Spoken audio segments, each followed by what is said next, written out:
daily soccer podcast with the Global Sports Podcast Network. Hello, everyone, and welcome back to another episode of the daily Manchester United podcast. Yes, we are reviewing the Fulham game. We're here 30 minutes after full-time whistle went. I'm your host for this evening, Niall, and I'm joined by Tom Cairns, and quite an underwhelming performance, I think, and quite a disappointing results from my perspective anyway over the last 90 minutes. Tom, what was your takeaway? I'm appalled by that performance. I felt, the first 10 minutes we were absolutely flying and we should have put them away, I thought. We could have even gone 2-up in that first 10 minutes, and then we just invited Fulham to pressurise us for the rest of the first half there. And I know people will say, well, Bruno cost us, but I'm sure it's not all that.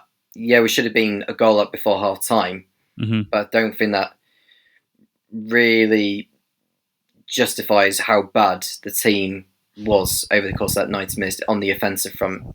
I thought that Fulham, I think throughout that, probably maybe should have won it if they took their chances better than they did. So I don't know where it has gone. I don't know if it's just the fact that we're playing away from home or the fact that just Fulham turned up when it mattered most and got something out of it. But clearly some work needed on the training ground at the moment, and I haven't been impressed with a number of the players that turned up today, and I expected more. I really expected more from that. Yeah, I would agree with everything there, Tom. To be fair, I think that the preview that we had, we were quite positive coming out of that Arsenal game. I thought there was a really good performance. Today, it really, really felt like for the majority of the game, you did mention we started well, but for the majority of the game, it felt like a match from last season where we didn't really have any control of the game at all, especially in the second half. And that's really disappointing, considering how positive things were after the Arsenal game. And I think, like you mentioned, a lot of players just really, really didn't step up today. You mentioned the quick start that we got to, and you mentioned that we could have been a couple of goals up. Just talk me through that at the start of the game. I mean, obviously the Cunha chance and a couple of others.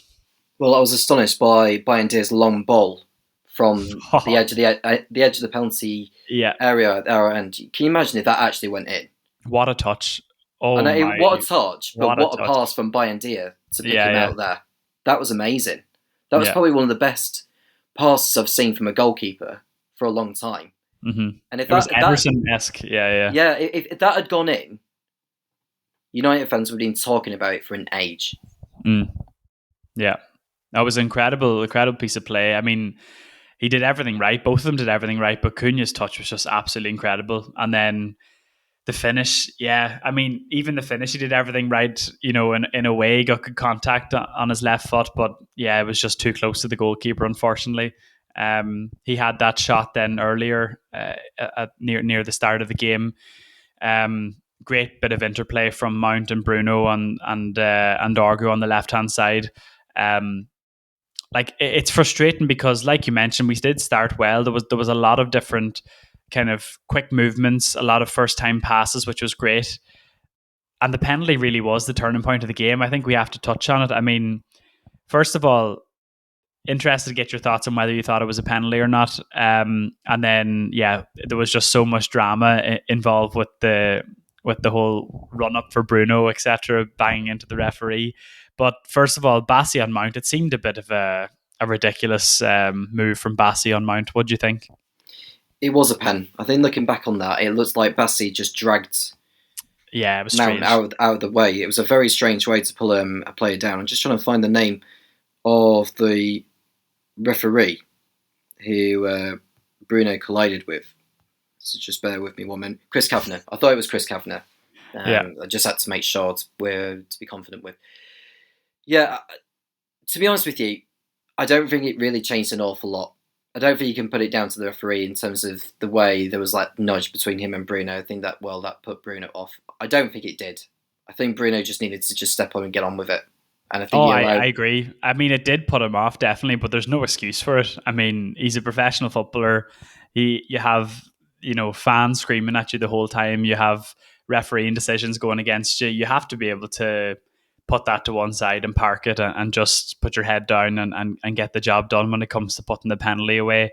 But there's no doubt it rattled him. I mean, even straight away after he missed, he was glaring back at the referee. He spoke with him coming out of the tunnel in the second half. Like, I mean, it's just, it did put him off, which was really disappointing because, you know, obviously we know he's a very emotional player, but I thought that he wouldn't let things like that get to him when it comes to actually his performance. So I was disappointed to see that, and I felt it really put him off for the rest of the game, to be honest. And even though I don't think, you know, the goal is what cost us the game, I think the whole performance following that penalty from the whole team, and which kind of led into the second half, was just so flat compared to the first 15-20 minutes before that penalty. And that's what was so disappointing, that we weren't able to mentally kind of regather ourselves after that miss and go again and continue to pile the pressure on and create chances. I just thought it was so flat. And I couldn't agree more. And Amram's got a decision to make on who's going to start for that League Cup game at Grimsby, because if they weren't able to put Fulham away, it doesn't bring a great level of confidence that is going to put a decent enough side that's going to go out and beat Grimsby. He may have to bring some of his standout players into it just to make sure we get over the line at Grimsby. And that's a shame, because had we come away with all 3 points, it would have given some players a rest. I'd probably say that Sesko should be in the squad for that game at Grimsby, because I think Amram said, I think prior to the match, that they want to help Sesko understand the game more, and that's fine. But he's got to start starting games at some point. It may even come after the international break, but if he doesn't start in the game against Burnley next weekend, it just questions around Amram's choices for his, in terms of the tactics or how he's setting his team out to play. Because do you think he set his team out for the sort of sprint challenge where you have to go out and get a goal in the first 10 minutes? Otherwise, it's just going to be a long afternoon where rather than sort of chase the game and start putting together long-range passes just to get some form of flow going. Because every time we just pass in our own half, it's just we're inviting Fulham time to go and get the ball off us. And it's a really dire game of football to watch. And it makes you lose interest when you're watching that. It's just, is anyone going to step up? Is anyone going to put together a string of passes together to get this team moving forward? Yeah. It's tough because I felt like in the second half it was like that, where it was very static. You know, Yarrow and Shaw were kind of looking for anyone to pass it to kind of get the move going. And a lot of times it was either long balls down the wing or also long diagonals, which, you know, isn't the type of system or isn't the type of football that Amram wants to play. And it's clearly not in the game plan. It's just a lack of options.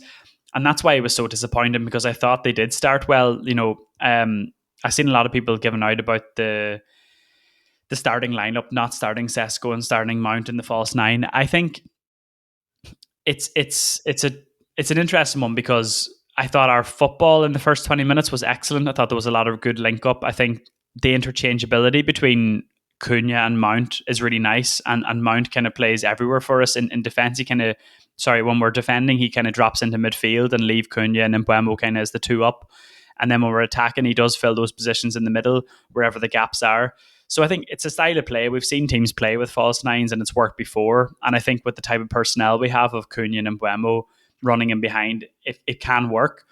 But I really do just think that the reaction after the missed penalty was just so poor from the team, and the team didn't really know what to do then in the second half, where they had no confidence to what they were doing in the first half, and that's what was so frustrating about it. That you mentioned it's disinteresting watching it. It felt like a game from last season, and you're right, and we were disinterested watching it last season.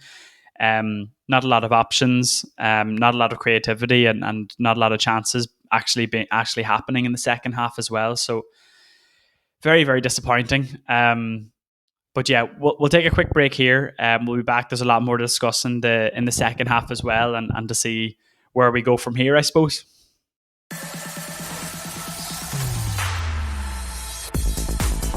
Your daily soccer podcast with the Global Sports Podcast Network.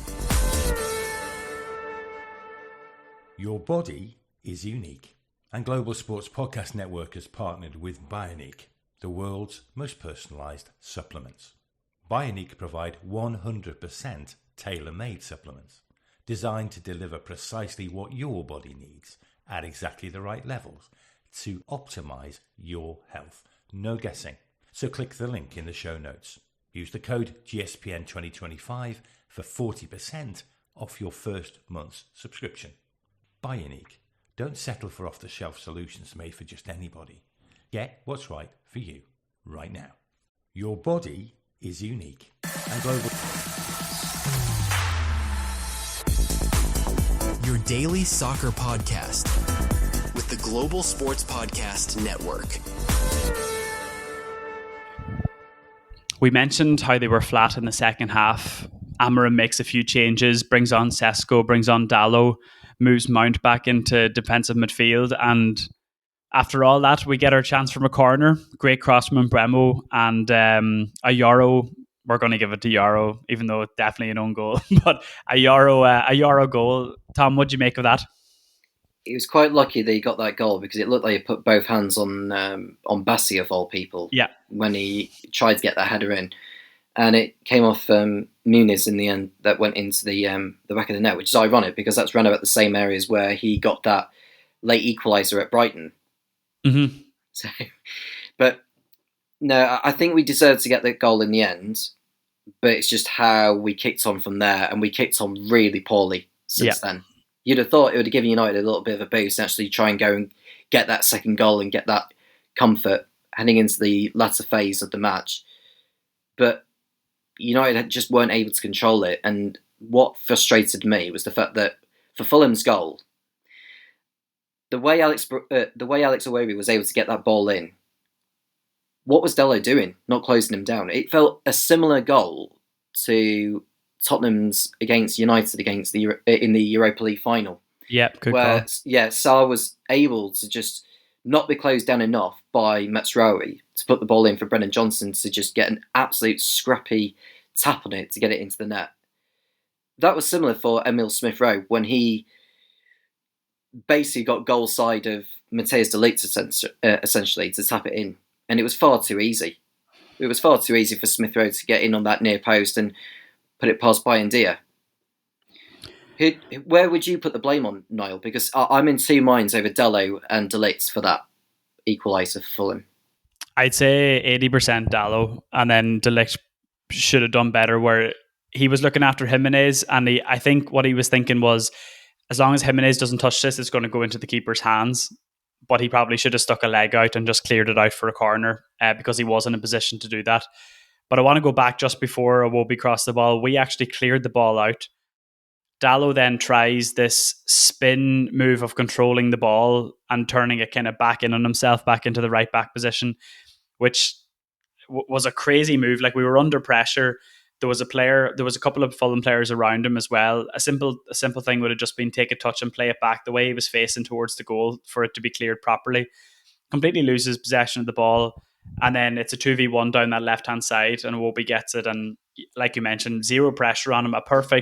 There's a perfect gap for him to cross that ball. It was a decent ball in, and then Emile Smith-Rowe just gets on the end of it. So I was really disappointed with Dalot in that defensive thing. First of all, just giving away the ball so cheaply in a dangerous area, and then second of all, not being sharp enough and aggressive enough to go out and press it, which was disappointing because Ahmad, to be fair to him, and defensively in the first half was chasing and harrying quite well.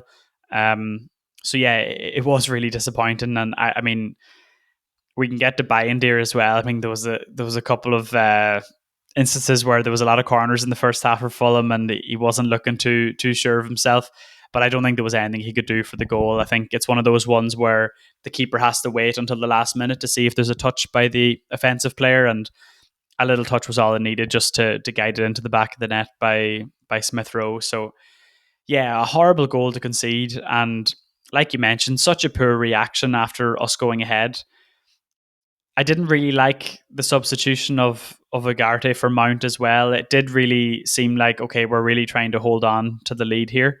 And once you bring him on in your midfield, you're not going to be able to put your foot on the ball and dictate the play anymore, which we could have continued to do if Mount was there. So I wasn't a fan of that sub. And when it did go back to 1-1, then we didn't really look like scoring or setting up any kind of attacks at all. And then you end up bringing on Harry Maguire to try and get a goal again at the end. So I thought bringing him on at that stage, Ugarte on that stage, was really a sign to Fulham to say, United are trying to hold the lead here. Let's go for it. And we'll be able to dominate the rest of this game. So yeah, very, very disappointing. A tough watch in that second half. Really, really tough watch. And our attacking players just feeding off scraps. And there's some work to do on the training ground, isn't there? We Yeah. need to learn how to control the ball. We need to learn how to control the game. And we need to just find where we are lacking. I mean, I was watching the set pieces in the first half, and I wasn't sitting too comfortably with how Bioniq was positioning himself or how he was trying to get the ball, because it almost looked like everywhere he tried to go to, he was getting phased out by Fulham players. And I thought we were going to concede in that first half as well. I still don't sit too comfortably with Bioniq at the moment. No. He's good at making saves when the ball is coming at him. If it's like a direct shot from outside the penalty area or just inside, when I think it was Muniz, or it might have been Sessegnon, or either of those two, where he was able to stretch and actually get an arm out or get a leg out to stop the ball. Josh King in the first half. Josh King, that was it. Yeah, he's good at that, but when it comes to set pieces, it's horrendous. He's nowhere near strong enough at all. It's inexplicable, really, how bad it is, because the corners are just being floated over his head, and there's a slight bit of contact maybe from Tete or someone, and he's almost stumbling over. And there was honestly 4 or 5 occasions in the first half where the exact same thing happened to him, and sooner or later we're going to get caught out again in the corners. Like, I mean, Muniz, like you mentioned, obviously he did get a goal of his own, but an own goal in the end. But the first half, he had an open goal that he should have buried it from the corner. And Dargu did really well to kind of put him off enough that it didn't end up in the net. But yeah, it's just not good enough. And I know Amarim's kind of coming out and defending him in the media, but we really, really need to look after that position and try and find a replacement, because it's just going to be just leaking goals for the sake of it at this stage. And we were lucky to get away with it again today. But yeah, just in general, Tom, I mean, I'm just so deflated because I was so high on them last week, and they've done the classic Man United on it and just ripped the hope out of you. And it really did feel like watching a match from last season. So, I mean, Burnley didn't look too bad yesterday, so I'm even concerned for that game, in the Premier League next week. Even after taking my energy and hydration and daily immunity tablets today, you would think would improve my mood, fatigue, and depression and all that. That performance was really depressing to watch. It's put me in a really dire mood on the back of it. Yeah. It just makes me feel like I need something to really cheer me up now, because that was appalling to watch from Manchester United's point of view, and that's got to change on Wednesday when we play against Grimsby. He's probably going to need to put some of his star players in that lineup. Yeah, and also it definitely in the midfield areas. I mean, there's places up for grabs there again, and it's like you mentioned about starting Sesko and getting him used to playing in that team. It's going to be interesting to see how he sets up over the next few weeks, because if he is thinking of going with this false 9 system, then is that going to be the number one option? Because I understood it against Arsenal, thinking that you're coming up against a better side. Now, in a game that you'd expect to be more dominant in, you probably expect Sesko to start, but then he's only in the door a couple of weeks. So is he getting him used to the setup, like you mentioned? So it's going to be really interesting to see how they set up against Grimsby and also against Burnley. These are 2 games that, today I felt like we needed to win. The next 2 games we have to win. Like, they are must wins, because the pressure's just going to ramp back up on Amarim again, and the whole mood around the club is just going to fall back to what it was last season. So we really, really need to get a couple of wins on the board here. But we mentioned it last time as well, Tom, Kobbie Mainoo. I mean, once again, Ugarte comes on in his position, isn't rocking anyone's world with his performances. He has to get a game against Grimsby, and surely he's got the bit between his teeth now, trying to prove himself to Amarim. And this is his opportunity to shine. Yeah, being that starting lineup. I mean, I don't expect Bruno to start that match. So if he's not, then surely that's an opening for Manu to come in. He'll probably start alongside Ugarte in midfield with, Cunha and Burmo and probably Chidirobi up front because he is probably in need of a game, or they may have to start Sesko. I don't think it would do any harm to start Sesko in that game if they're trying to help him understand how the English game works. I think he has to start the League Cup game, definitely, if he hasn't started yet, just to get him up to speed. Well, Amram's got some questions to answer on the back of that performance, because that was not good enough by any means. And people are going to be asking, okay, who's going to be starting for the game against Grimsby? Have you thought about what you're going to be doing? Because they're going to be hammering with harder and harder questions each and every week when things don't exactly go the way they need to be at Manchester United. He has to win the pundits over, he has to win the journalists over, and he has to win the fans over. Mm-hmm. And I think we are behind him, but it's really, really tough. It's really tough to watch, and you're really expecting something different this season. And I think I keep going back to it. The difference between this week and last week in terms of performance, energy, chances created was night and day, which is just so frustrating because we can't seem to get any consistency at all. But yeah, it's a tough one, Tom. It was a tough watch this evening. Not a good result, not what we wanted. Languishing down into 16th position in the league. All the teams that seemed to lose last week won this week. So there's not many teams below us at the moment. So that Burnley game just becomes even more important than what it was before to try and get a win on the board. But here we are, Sunday evening. There's nothing we can do. We have to look forward. We have to get ready for the Grimsby game and for the Burnley game. And there'll be plenty more episodes coming up this week to preview that match. I'm not sure how much we know about Grimsby, but we'll have to do some sort of a preview and get ready for it. But Tom, any last comments on today's match, or do you think we said enough? Not good enough. Not good enough compared to what we saw last week, because I went into this game with a lot of confidence we were going to come away with a positive performance out of it at the very minimum. We were lucky to get a draw, and we were just not clinical enough in front of goal again. We've got to do better than that on Wednesday against Grimsby if we're going to be looking like a real tough team to go up against. And right now, I just feel sorry for the likes of Mbeumo and Cunha today, because I thought they deserved more than what they got. Mm-hmm. Yeah, you can see the upgrade in class in terms of some of the moves we can put together, but it really did die off in the second half, and it was back to last year Man United, which is, I just hope that's kind of nipped in the bud now. And we did mention, it's easy to get up for the big games like Arsenal, Liverpool, City, but away at Fulham, those are the games that you need to be consistent in and going there and getting 3 points and having a nice professional job done, and that just wasn't the case today. But anyway, we move on.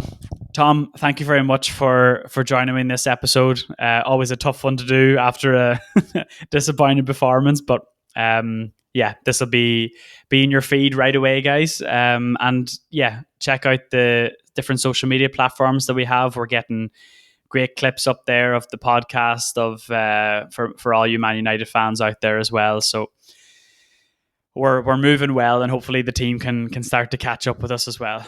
But anyway, we'll see you in the next one, and thank you very much for listening.